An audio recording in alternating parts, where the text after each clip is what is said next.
اللہ کی قسم جھک جانے میں جو عزت ہے وہ سر اٹھانے میں نہیں ہے، چپ رہنے میں جو سکون ہے وہ جواب دینے میں نہیں ہے۔ ایک عورت نے پوچھا یا رسول اللہ میرے خامند کا میرے اوپر کیا حق ہے؟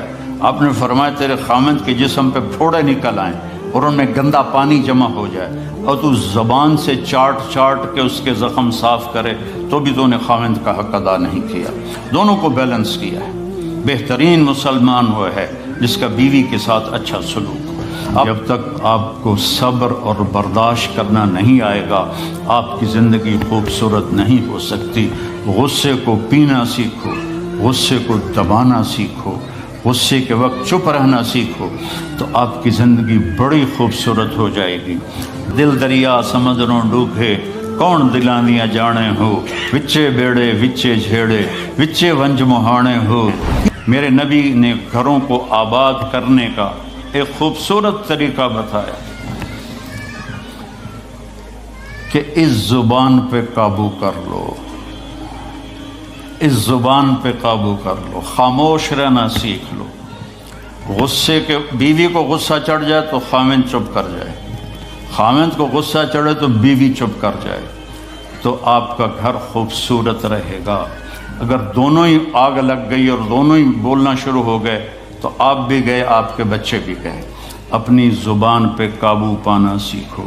ہماری ایک دھوبن تھی ماسی شریفہ، فوت ہوگی بیچاری، وہ تھی بڑی لڑاکی، چھوٹے قادی آئے تو چنگا شرلی پٹاخہ ہے، تو وہ آئی میری بہن کے پاس، کہتی بی بی میریاں نوواں میرے نال بڑا لڑدیاں، لڑتی آپ تھی، میریاں نوواں میرے نال بڑا لڑدیاں، میں نے کوئی تویز دے کہ ساریاں میریاں نوکر بن جانا۔ اب میری بہن کو تو پتہ تھا کہ ماشاءاللہ آپ سوا سیر ہے، تو میری بہن تویز گنڈے کا ہمارے ملک میں بڑا رواج ہے، تو ایسے الٹی سیدھے لکیریں لگا کے نا تو رول کر کے چھوٹا سا بنا کے نا کہا کہ ماسی جب تیری لڑائی ہونے لگے تو یہ تعویذ تم نے یہاں رکھ لینا اور چک مار لینا ایسے، اور اس کو گرنے نہیں دینا، گر گیا تو وہ تیری خیر کوئی نہیں۔ اور اس نے کیا کیا، اس کو چپ کروانے کا طریقہ، تو تعویذ کی تو بڑی اہمیت ہوتی ہے۔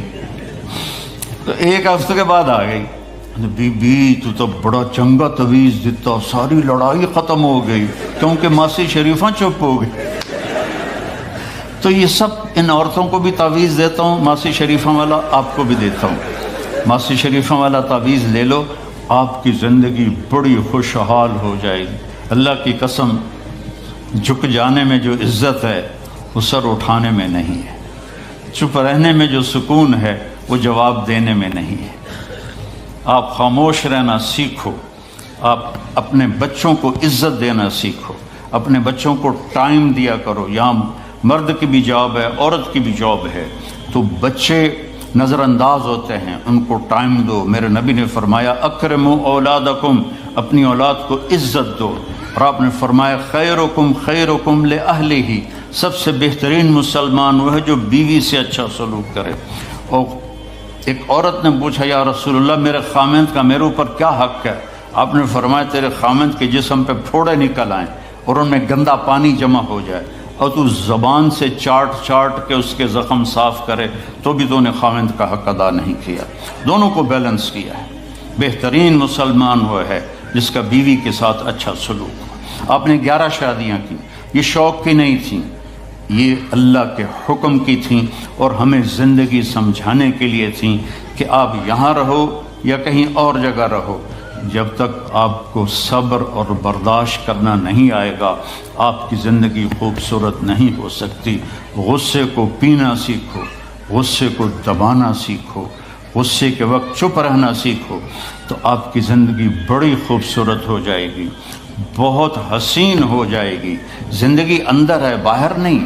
اب روز رائس میں چڑھ کے کوئی اچھی زندگی نہیں گزار رہا ہے، لائف تو اندر ہے۔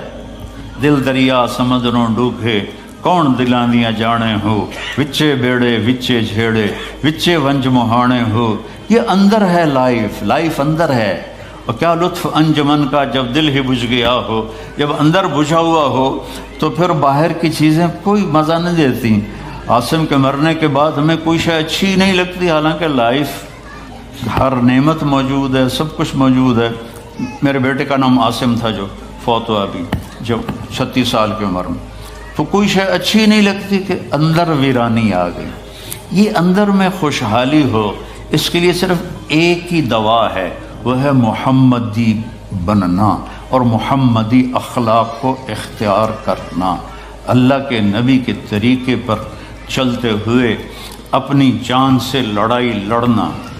ایک ہمارا دوست تھے، وہ تبلیغ میں گئے تو ان کو داڑھی رکھنے کا شوق ہو گیا، اب بیوی ان کی رکاوٹ بنے، کہ داڑھی رکھو گے تو مجھے طلاق دینی ہوگی۔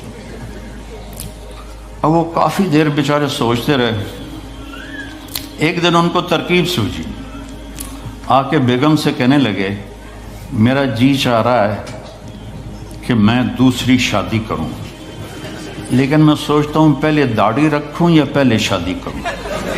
تو ان کی بیگم نے کہا پہلے داڑھی رکھ لو، پہلے داڑھی رکھ لو۔ تو ایسے اپنی بیگمات کو مناؤ پیار محبت سے۔ عزت تو نبی کے طریقے میں ہے، نبی کا طریقہ چھوڑ کے۔ میرا والد مجھے ڈاکٹر بنانا چاہتا تھا، تو آج میں یہاں کھڑا ہوتا، اگر میں ڈاکٹر ہوتا، میرا چھوٹا بھائی ڈاکٹر ہے، بہت اعلیٰ ڈاکٹر ہے، تو میں یہاں کھڑا ہوتا۔ مجھے یہاں میرے نبی کا طریقہ لے کر آیا ہے، میرے نبی کی سنت لے کر آئی ہے، میرے نبی کی زندگی لے کر آئی ہے، اور آپ جس محبت سے تشریف لائے ہیں اس کے پیچھے میرے نبی کی زندگی ہے۔ تو اللہ کی قسم، عزتوں کا خزانہ ہے میرے نبی کی پاکیزہ زندگی۔ تو آپ نے ہمیں پوری زندگی گزار کے دکھایا۔ حضرت عائشہ کی دلداری فرما رہے ہیں، عائشہ انہو لیہون علی ان اریتک زوجتی فی الجنہ، عائشہ مجھے تو جب سے پتہ چلا ہے تو جنت میں میری بیوی ہے، میرے لیے تو مرنا ہی آسان ہو گیا ہے۔ بھلا جس نے رب کو دیکھا ہو اس کے لیے کسی اور کی حاجت رہ جاتی ہے؟ باقی یہ صرف دلداری کے لیے تھا۔ ایک دوسرے کی تعریف کرو، ایک دوسرے کے لیے اظہار محبت کرو۔ آج کا ماحول ایسا ہے، بیگم سے کہو گے آئی لو یو، کی خیر تو ہے کی ہے، وہ تم سے کہے گی آئی لو یو تو تم بھی پوچھو گے خیر تو ہے، کوئی چکر تو نہیں آ رہے۔ اظہار کرو، اظہار محبت کرو، اس سے آپ کے پاؤنڈنگ ہوگی۔ اولاد کو ماں باپ سمجھتے ہیں بس ہماری اولاد ہے، ہمیں ان سے پیار ہے، ان کو عزت دو، ان سے اظہار محبت کرو۔ ڈاکٹر عبدالحی صاحب ایک بڑے بزرگ گزرے ہیں، وہ اپنے ایک مرید کے ہاں کھانے پہ گئے تو پوچھنے لگے کھانا کس نے بنایا؟ تو مرید نے کہا جی میری بیگم نے بنایا۔ کہا اس کو بلاؤ۔ ان کی بیگم آ گئی تو فرمانے لگے بیٹی آپ کا کھانا کھایا بہت ہی اچھا تھا، بہت مزے کا تھا۔ وہ رونے لگی دھاڑ دھاڑ۔ تو وہ ڈاکٹر صاحب پریشان ہو گئے کہ بیٹی خیریت تو ہے، کیا ہوا؟ تو وہ کہنے لگی حضرت آپ کے مرید کے پاس مجھے 30 برس ہو گئے، 30 سال، کبھی ایک دن اس نے میری کسی چیز کی تعریف نہیں کی۔ تو اظہار کرو، اظہار کرو۔ حضرت فاطمہ وہاں سے دروازے میں داخل ہو رہی ہیں، آپ کمرے میں بیٹھے ہوئے ہیں یا لیٹے ہوئے ہیں یا کرسی پر ہیں یا زمین پر ہے، جو ہی حضرت فاطمہ تھے تو اب ایسے تیزی سے آگے بڑھتے تھے، وہیں نہیں کھڑے رہتے تھے، اور ایسے حضرت فاطمہ کا ہاتھ پکڑ لیتے تھے اور اس کو یہاں بوسہ دیتے تھے، اور کبھی ماتھے کا بوسہ لیتے تھے، پھر ہاتھ پکڑے پکڑے ان کو ایسے لاتے اور چارپائی پہ بٹھاتے، اس کے بعد خود بیٹھتے تھے۔ یہ میرے نبی کی عزت ہے اولاد کے ساتھ، یہ عزت دو، وہ تمہارے رہیں گے، تمہارے بن کے چلیں گے۔ ان کو نصیحت کی ضرورت نہیں ہے، ان کو تمہارے پیار کی ضرورت ہے۔ اور جب اللہ کے نبی حضرت فاطمہ کے گھر جاتے تو حضرت فاطمہ یہ کرتی تھی، وہ کھڑی ہو جاتی، آگے بڑھ کر اللہ کے نبی کے ماتھے کا بوسہ لیتی، پھر ان کا ہاتھ پکڑ کے ان کو چارپائی پہ بیٹھا